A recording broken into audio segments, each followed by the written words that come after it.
한국직업방송과 연합뉴스TV가 함께 만드는 취업 전문 뉴스, 투데이 고용플러스입니다. 취업자 증가폭이 3,000명에 그치고 실업자가 IMF 외환위기 이후 최대를 나타내는 등 고용위기가 악화하고 있습니다. 정부는 무거운 책임을 느낀다며 최저임금 속도 조절 방안을 논의하는 등 정책 재점검에 나서기로 했습니다. 김동욱 기자입니다. 취업자 증가폭이 2달 연속 10,000명을 밑돌며 글로벌 금융위기 이후 가장 낮은 수준을 나타냈습니다. 통계청에 따르면 지난달 취업자 수는 2,690만 7,000명으로 1년 전보다 3,000명 늘어나는 데 그쳤습니다. 업종별로는 도매 및 소매업이 12만 3,000명 감소했고 제조업에서 10만 5,000명 감소했습니다. 자동차와 조선업 구조조정에 따른 제조업 부진과 함께 최저임금 인상, 폭염 등이 복합적으로 작용한 것으로 분석됩니다. 실업자는 113만 3,000명에 달했고 청년 실업률은 0.6%포인트 오른 10%를 나타냈습니다. 8월 기준으로 외환위기 직후인 1999년 이후 최고치입니다. 이 같은 고용 쇼크에 정부는 그동안 추진해온 정책 재점검에 나섭니다. 김동연 부총리는 최저임금 인상 속도 조절 방안을 당과 청와대와 협의하겠다고 밝혔습니다. 고용이 부진한 것이 7, 8월에 확대되는 모습을 보여서 마음이 많이 무겁습니다. 탄력 근로제 단위기간 조정, 최저임금 인상 속도의 조절 등 시장에서 지속 제기되는 이슈들에 대한 합리적 대안을 만들어 나가도록 하겠습니다. 김 부총리는 추가 경정 예산에 이어 지방자치단체 추경 42조 9천억 원도 신속히 집행하고 고용위기 지역 지원 등 대책을 추진하겠다고 강조했습니다. 이와 함께 일자리 확대를 위한 혁신성장 관련 법안 통과를 국회에 요청했습니다. 연합뉴스TV 김동욱입니다. 생각하고 판단하는 능력이 어린 나이에 머물러 있는 발달 장애인들은 성인이 돼도 가족들에게 도움을 받아야 하는데요. 이제 다소 이런 걱정을 덜게 됐습니다. 정부가 발달 장애인의 생애 주기에 따라 책임지고 지원하는 종합 대책을 내놨습니다. 한지 기자가 보도합니다. 발달 장애인의 마라톤 도전 신화를 감동적으로 담아낸 영화 마라톤. 영화 속 주인공인 초원이 같은 발달 장애인은 현재 22만 6천 명에 달합니다. 특히 발달 장애인 10명 중 9명은 스스로 일상생활이 힘들다 보니 가족들이 많은 희생을 감수하고 있습니다. 그러나 앞으로는 이 같은 부담이 크게 줄어들 것으로 보입니다. 정부가 2022년까지 영유아기부터 청장년, 노년기까지 생애 주기별로 발달 장애인을 평생 지원하는 대책을 추진하기로 했습니다. 발달 장애인의 생애 주기별 필요한 서비스를 분석하고 돌봄이 필요한 분에게는 돌봄을, 취업을 희망하는 분에게는 고용을 연계하는 등 개인의 요구와 특성을 고려한 맞춤형 지원에 초점을 맞췄습니다. 우선 영유아기 발달장애 여부를 가리기 위한 조기검사 지원 대상을 1,000명에서 7,000명으로 늘리고 통합유치원과 특수학급도 지금보다 대폭 확대하기로 했습니다. 또 발달장애 청소년을 대상으로 한 방과 후 돌봄 서비스를 신설하고 청장년 발달장애인의 취업과 고용을 위해 내년도 중증장애인 지원 고용 대상을 2배 이상 늘리기로 했습니다.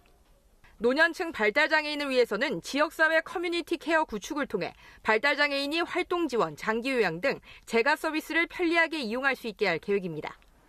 이를 통해 정부는 발달장애인 비율을 현재 26%에서 2%로 낮추고 가족의 부담을 덜 수 있는 지원 방안을 확대해 나갈 방침입니다. 연합뉴스TV 한지입니다. 정당하게 세금을 아끼는 것을 절세라고 하지만 법을 어겨서 세금을 내지 않는 것은 탈세입니다. 조세회피처에 서류상 회사를 세우고 세금을 빼돌리는 역외 탈세가 점점 진화해 상속이나 증여로도 이용되고 있어 국세청이 칼을 빼들었습니다. 박진영 기자의 보도입니다. 해외에서 세금을 빼돌렸다가 추징되는 돈이 해마다 증가하고 있습니다. 2013년 처음으로 1조 원을 넘었던 추징액은 계속해서 늘어나 지난해에는 1조 3,192억 원에 달했습니다. 과거에는 조세회피처의 서류상 회사, 이른바 페이퍼 컴퍼니를 설립해 국외 소득을 신고하지 않거나 국내 재산을 빼돌리는 은닉 수준이었다면 이제는 적극적 탈세로 진화하고 있습니다. 국내 연예기획사 사주인 A씨는 한류붐을 타고 외국 법인에 해외 공연 업무를 위탁해 수익금 70여억 원을 벌었지만 홍콩 페이퍼 컴퍼니로 빼돌렸습니다. B 씨는 차명으로 외국법인을 설립하고 운영하다 경영이 어려워지자 자신이 대주주로 있는 내국법인에 외국법인 주식을 고가로 사도록 해 이익을 챙겼습니다. 국세청은 이 같은 반사회적인 지능형 탈세에 무관용 원칙으로 엄정 대응하겠다고 밝혔습니다. 조세 회피처를 이용한 전통적 수법뿐만 아니라 미신고 여객계좌, 해외 현지 법인을 이용한 적극적인 소득은닉, 우회 상속 증여도 끝까지 추적하여 환수해야 합니다. 국세청은 구체적 역외 탈세 혐의가 있는 법인 65개와 개인 28명 등 총 93명에 대해 동시 세무조사에 착수했습니다. 연합뉴스TV 박진영입니다. 청약 통장을 불법으로 사들여온 브로커와 분양권 불법 거래를 알선한 유명 부동산 강사 등이 무더기로 적발됐습니다. 집값 단속에 나선 서울시가 전담팀을 꾸려 단속한 결과입니다. 박효정 기자입니다. 서울 동대문구 전신주에 청약저축 통장을 산다는 광고가 나붙었습니다. 수사관이 거래를 시도하는 척 전화를 걸었습니다. 한 달에 10만 원씩 꼬박꼬박 넣으신 거죠? 예. 권리금 4,500만 원 더 드릴 수 있어요.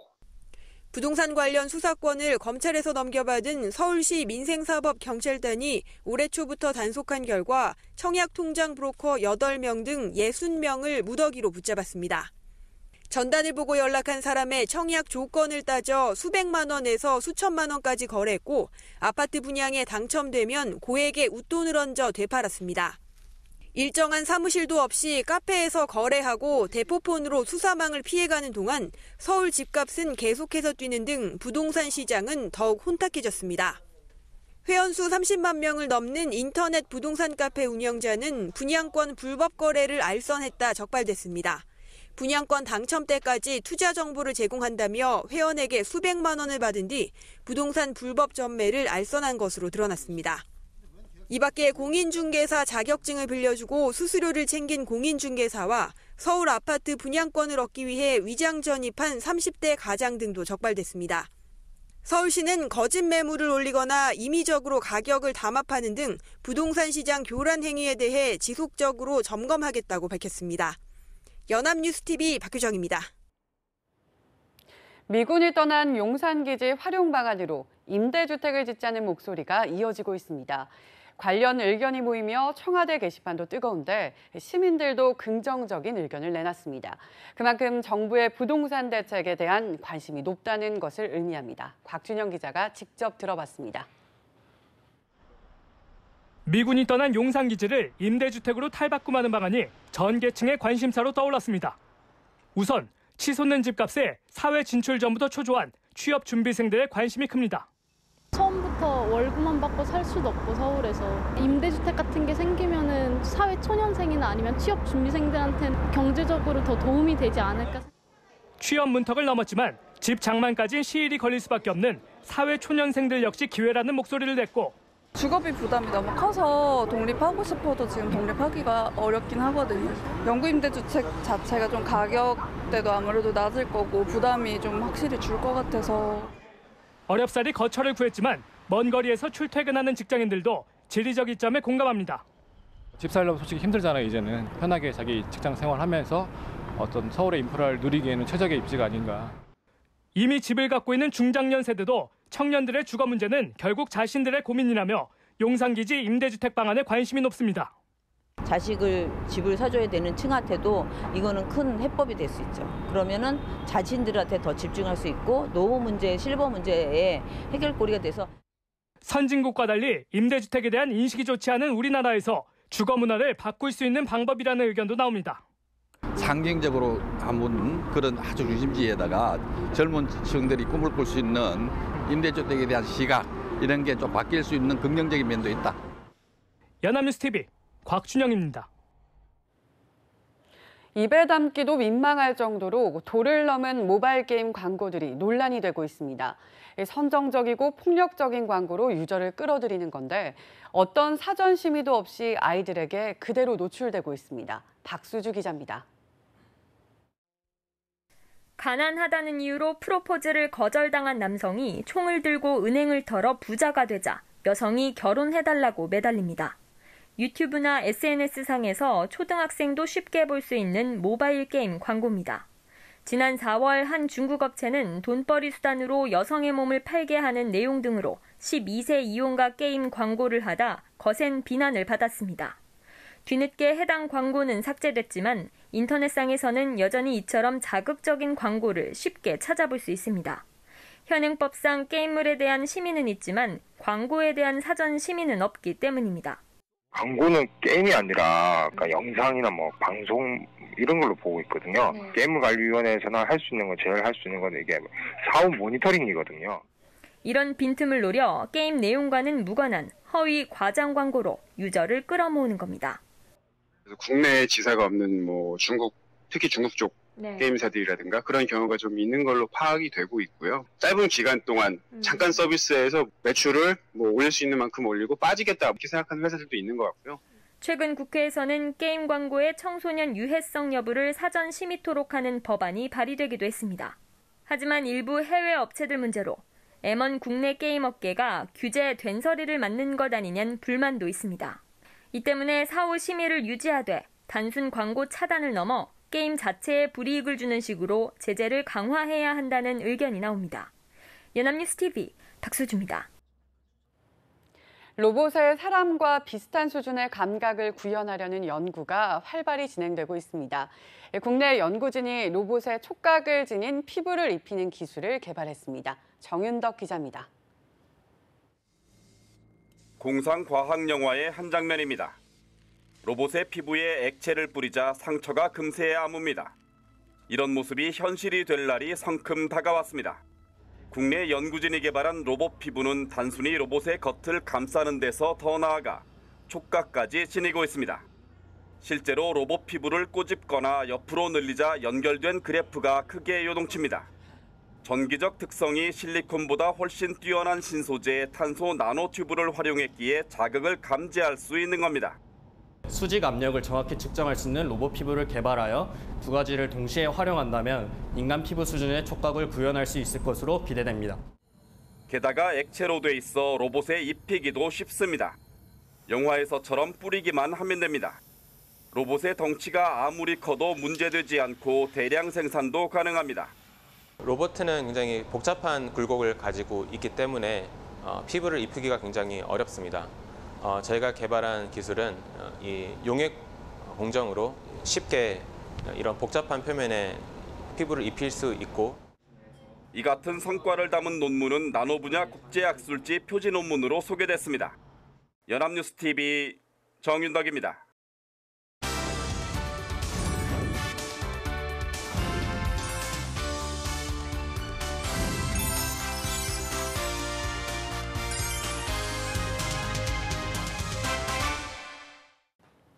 사회적으로 핫한 이슈를 키워드로 알아보는 핫 키워드 시간입니다. 안치홍 아나운서 안녕하세요. 안녕하세요. 핫 키워드 시간입니다. 이 직업이 없이 생활교를 겪는 청년들을 상대로 한 불법 대출이 기승을 부리고 있다고 합니다. 청년들을 벼랑 끝으로 내모는 불법 작업 대출. 오늘 핫 키워드에서 알아봅니다. 네, 등록비와 주거 비용은 높아지는데 이 마땅한 소득이 없어 이로 인해 빚을 지는 청년들이 늘고 있습니다. 그래서 이들을 노리고 이 고리로 돈을 빌려주는 업체도 늘고 있고요. 그런데 작업 대출은 또 어떤 건가요? 네, 우선 이 화면을 보시겠습니다. 인스타그램에서 이렇게 작업 대출을 검색하면 이런 게시물이 뜹니다. 무직자 대출, 직장인 신용 대출, 누구나 대출이 가능하다는 문구가 눈에 띄는데요. 모두 작업 대출을 광고하는 게시글입니다. 작업 대출이란 대출을 받고자 하는 이가 직업이 없더라도 마치 직업이 있는 것처럼 서류를 만들어서 금융기관으로부터 대출을 받게 해주는 수법을 말하는 거죠. 네, 직업이 있는 것처럼 서류를 만든다. 이게 어떤 말이죠? 네, 방법은 간단합니다. 무직자를 취업자로 만드는 거죠. 네, 지금까지는 취업이 안 됐기 때문에 돈이 없어 대출을 받는 지경에까지 이른 건데 무직자를 취업자로 만든다. 이게 도대체 무슨 뜻인가요? 네, 들어보시면 이 수법이 상당히 황당하지만 치밀하다는 걸 아실 수 있을 겁니다. 일단 불법 대출업체 브로커가 유령 회사를 차립니다. 재직증명서도 허위로 만들고 4대 보험과 같은 서류도 조작해서 만들어주는데요. 혹 금융기관에서 재직사항을 확인하는 것을 대비해 불법 대출업체 사무실 전화번호를 기입해 재직 확인까지 조작한다고 합니다. 물론 은행에서 급여 내역도 확인하니 통장에 매월 월급이 찍힌 자금도 입금합니다. 자, 이제 그러면 무직자는 갑자기 서류상으로 취업자가 될 수 있는 거죠. 이렇게 금융기관이 대출을 해서 돈이 들어오면 의뢰인은 그 돈에서 수수료를 떼고 불법 작업 대출 업체에 지불하는 겁니다. 네, 그야말로 불법적으로 재직 상황을 조작하는 작업을 해서 이 대출을 받게 한다는 뜻인 것 같은데 정말 황당한 수법인 것 같습니다. 그런데 이렇게까지 작업을 해서 대출을 받게 한다면 이 수수료도 높을 것 같은데 얼마를 내야 되나요? 물론 상당히 높습니다. 40%부터 많게는 50~60%까지 거의 대출액의 절반을 수수료로 가져가는 셈이죠. 뿐만 아닙니다. 여기에 금융기관에 지불해야 하는 이자도 내야 하니 수중에 들어오는 실제 금액은 극히 적다고 보면 됩니다. 네, 그렇다면 이 실질적으로 들어오는 금액은 대출액의 절반도 채 되지 않는 수준이라고 보면 될 것 같은데 불법에다가 사채나 다름없는 건데 청년들이 왜 굳이 이렇게 위험한 대출에 손을 내미는 건가요? 안타깝게도 작업대출의 주 대상은 당장의 생활비나 집세 또 등록금이 부족한 20대 청년들이라고 합니다. 당장에 돈은 급한데 고정적인 직업도 담보도 없으니 신용등급이 낮아 어쩔 수 없이 작업대출에까지 손을 내민다는 거죠. 하지만 문제는 그 다음입니다. 절반도 채 못 받은 대출 금액으로 임시로 돈을 변통해도 이후에 다시 이자조차 갚지 못하니 빚의 굴레에서 벗어날 수 없는 겁니다. 네, 사실 작업 대출을 받으려는 청년들도 이러한 결과를 짐작하지 못한 건 아닐 것 같은데 그럼에도 불구하고 작업 대출에까지 빠진 건 역시 경제적인 문제 때문인 건가요?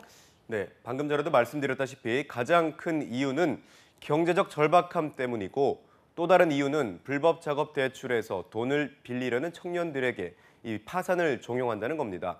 3개월 이상 돈을 갚고 이후엔 갚지 않아도 사기죄에 해당하지 않는다. 또 돈을 갚지 못해도 개인회생이나 파산 면책을 받을 수 있으니 전혀 문제가 없다는 식으로 안심시키기 때문입니다. 하지만 실제로 채무의 원인이 불법 행위로 인한 것일 경우에는 개인 파산을 인정받기 어려운데요. 또 개인회생 역시 정기적 수입이 있어야 신청이 가능하기 때문에 결국 작업대출 업체의 이야기는 불법으로 대출을 받게 하기 위한 사기 행각에 지나지 않는 겁니다. 네, 그래서 이러한 작업 대출의 주요 대상이 당장 절박하고 대출 절차를 잘 모르는 어린 청년들이 될 수밖에 없는 것 같습니다. 정말 안타깝습니다. 그렇습니다. 이렇게 불법 작업 대출을 받으려는 사람 중 청년이 많은 또 다른 이유는 바로 SNS를 통해 사람을 모집하기 때문입니다. 앞서 보여드리기도 했지만 인스타그램이나 페이스북에 작업 대출이란 단어를 치면 보십시오. 바로 이런 식으로 쉽게 찾아볼 수 있기 때문입니다. 이렇게 연락처나 업체명도 알리지 않고 인터넷 사이트 주소나 카카오 채팅만으로 상담을 받기 때문에 단속도 상당히 어렵다고 하는데요. 하지만 수수료나 이자를 내지 못하면 학교나 집으로 찾아와 협박을 하는 경우까지 발생하기 때문에 관계 당국의 시급한 조치가 필요한 상황입니다. 네, 실신세대라는 말이 있습니다. 실업과 신용불량의 이중고를 겪고 있는 요즘 20대를 일컫는 자주 섞인 신조어인데요. 안타까운 청춘들의 절박함마저 이용하는 불법 작업 대출이 근절되기 위해서는 이들을 막고 또 피해자들을 보호할 수 있는 장치 역시 하루빨리 마련돼야 할 것 같습니다. 지금까지 핫키워드 안치홍 아나운서였습니다. 고맙습니다. 고맙습니다. 지금까지 투데이 고용플러스였습니다. 오늘 저희가 준비한 내용은 여기까지입니다. 함께해 주신 여러분 고맙습니다.